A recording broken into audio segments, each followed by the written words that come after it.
Assalamualaikum warahmatullahi wabarakatuh. Anak-anakku tercinta, bagaimana kabar kalian hari ini? Semoga kita semua senantiasa diberikan kesehatan dan kemudahan oleh Allah Subhanahu wa taala. Sebelum pembelajaran dimulai, marilah kita berdoa terlebih dahulu. Pada pertemuan hari ini kita akan membahas materi kelas 6 tema 7 subtema 2 pembelajaran 2.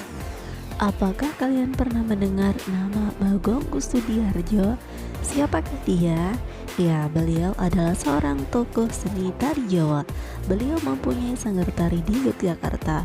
Beliau menciptakan banyak karya tari. Beliau juga memimpin pertunjukan tari. Simaklah teks berikut ini. Bagong Kussudiardjo. Bapak Bagong Kussudiardjo merupakan seorang seniman serbabisa. Beliau lahir di Yogyakarta pada 9 Oktober 1928. Beliau sempat menimba ilmu di Akademi Seni Rupa Indonesia atau ASRI Yogyakarta pada 1954. Pada 1957, beliau belajar koreografi dari tokoh tari modern Martha Graham di New York, Amerika Serikat. Pak Bagong merintis karir di dunia seni sebagai penari Jawa klasik setelah belajar di Sekolah Tari Kredo Beksowi Romo pimpinan Pangeran Tejokusumo. Selama bertahun-tahun menimba ilmu, Pak Bagong berkembang menjadi sosok yang selalu berkreasi. Banyak ide yang diwujudkan dalam bentuk tari-tari klasik. Bahkan di mata seniman Indonesia, Pak Bagong dijuluki sebagai begawan seni.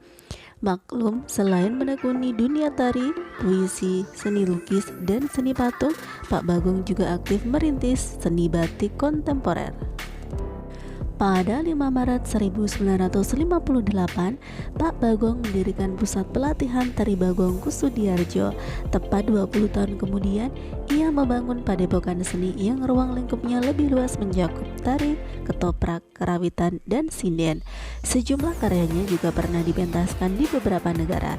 Atas kesetiaan terhadap dunia seni, Pak Bagong mendapat anugerah Karya Cipta Putra Bangsa dan penghargaan dari Sri Paus Paulus VI.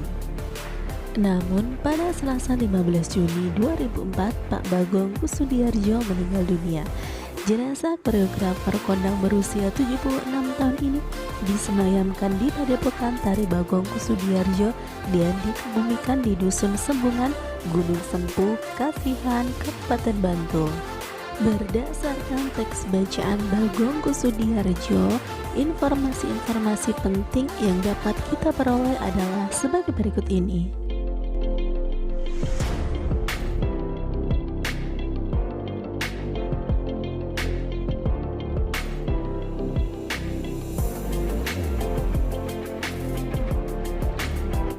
Kalian bisa mencari lagi informasi mengenai Pak Bagong. Adapun judul-judul karya tari ciptaan Pak Bagong adalah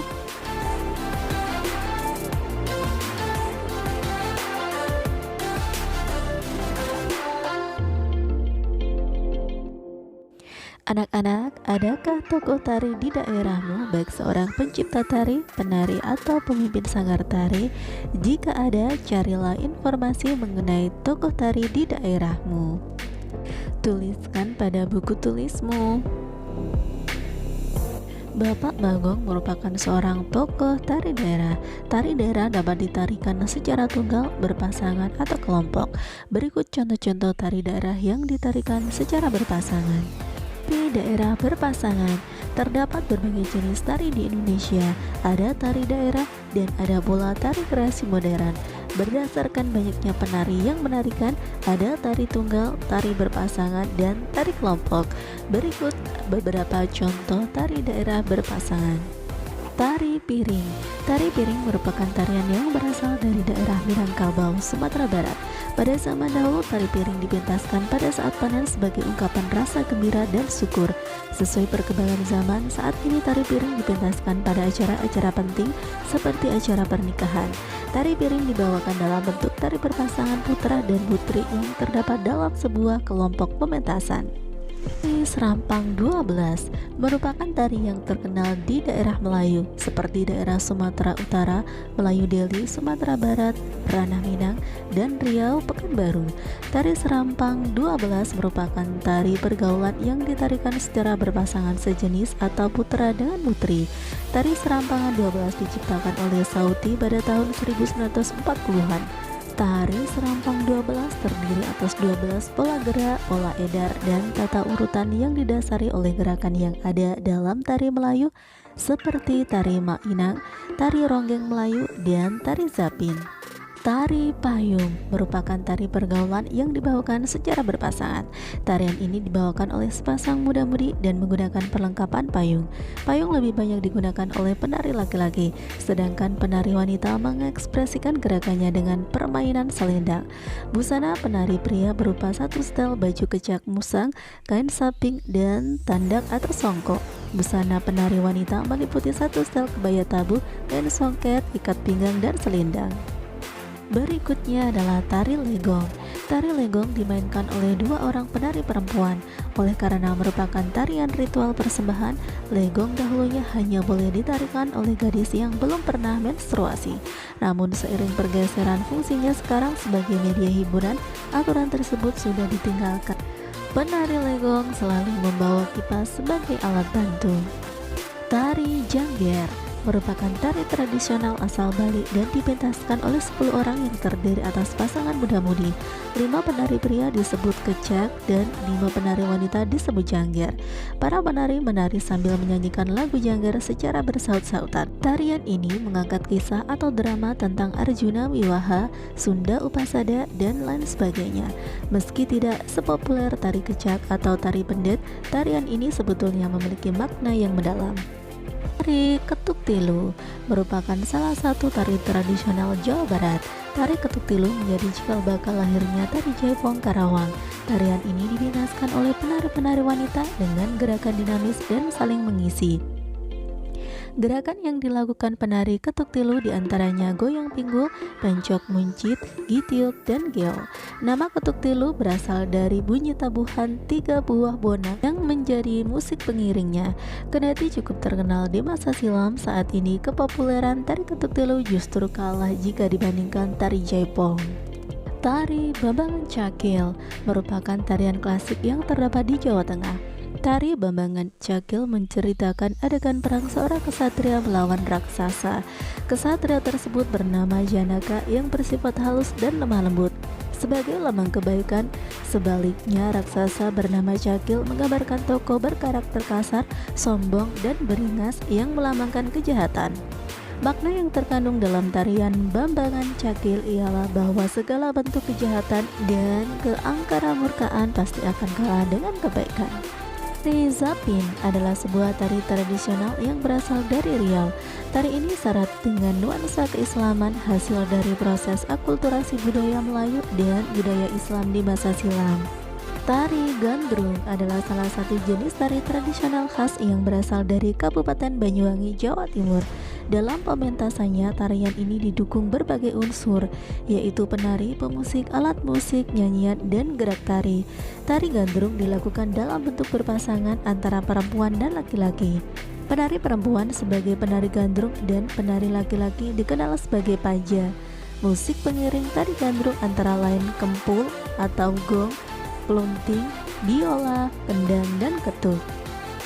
Tari Gandrung dipentaskan sebagai perwujudan rasa syukur masyarakat setiap kali setelah panen.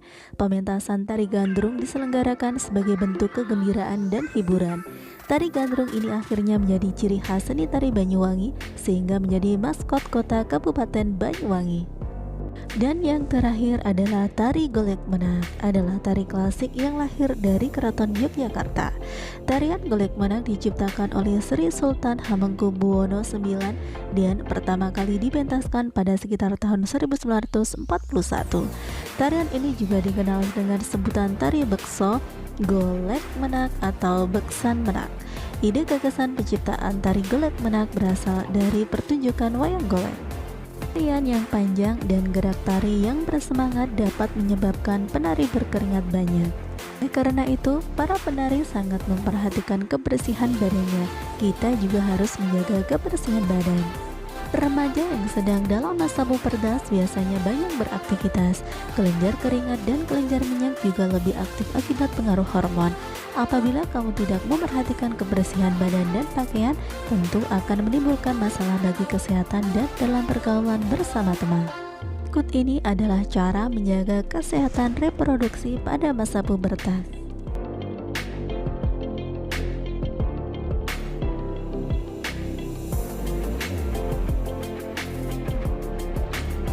Nah, sekarang tugas kalian adalah membuat rencana karya berisi cara menjaga kesehatan reproduksi pada masa pubertas. Kalian dapat membuat poster atau buklet sederhana. Contohnya adalah sebagai berikut. Pada bagian jenis karya ini, kalian dapat isi poster atau buklet sesuai dengan keinginan kalian. Pada bagian bahan dan alat, dapat kalian isi bahan atau alat yang digunakan untuk membuat karya. Sedangkan isi dalam karya berupa cara menjaga kebersihan alat reproduksi pada masa pubertas. Nah, anak-anak, cukup di sini dulu pembelajaran kita hari ini. Sampai bertemu kembali pada kegiatan pembelajaran berikutnya. Wassalamualaikum warahmatullahi wabarakatuh.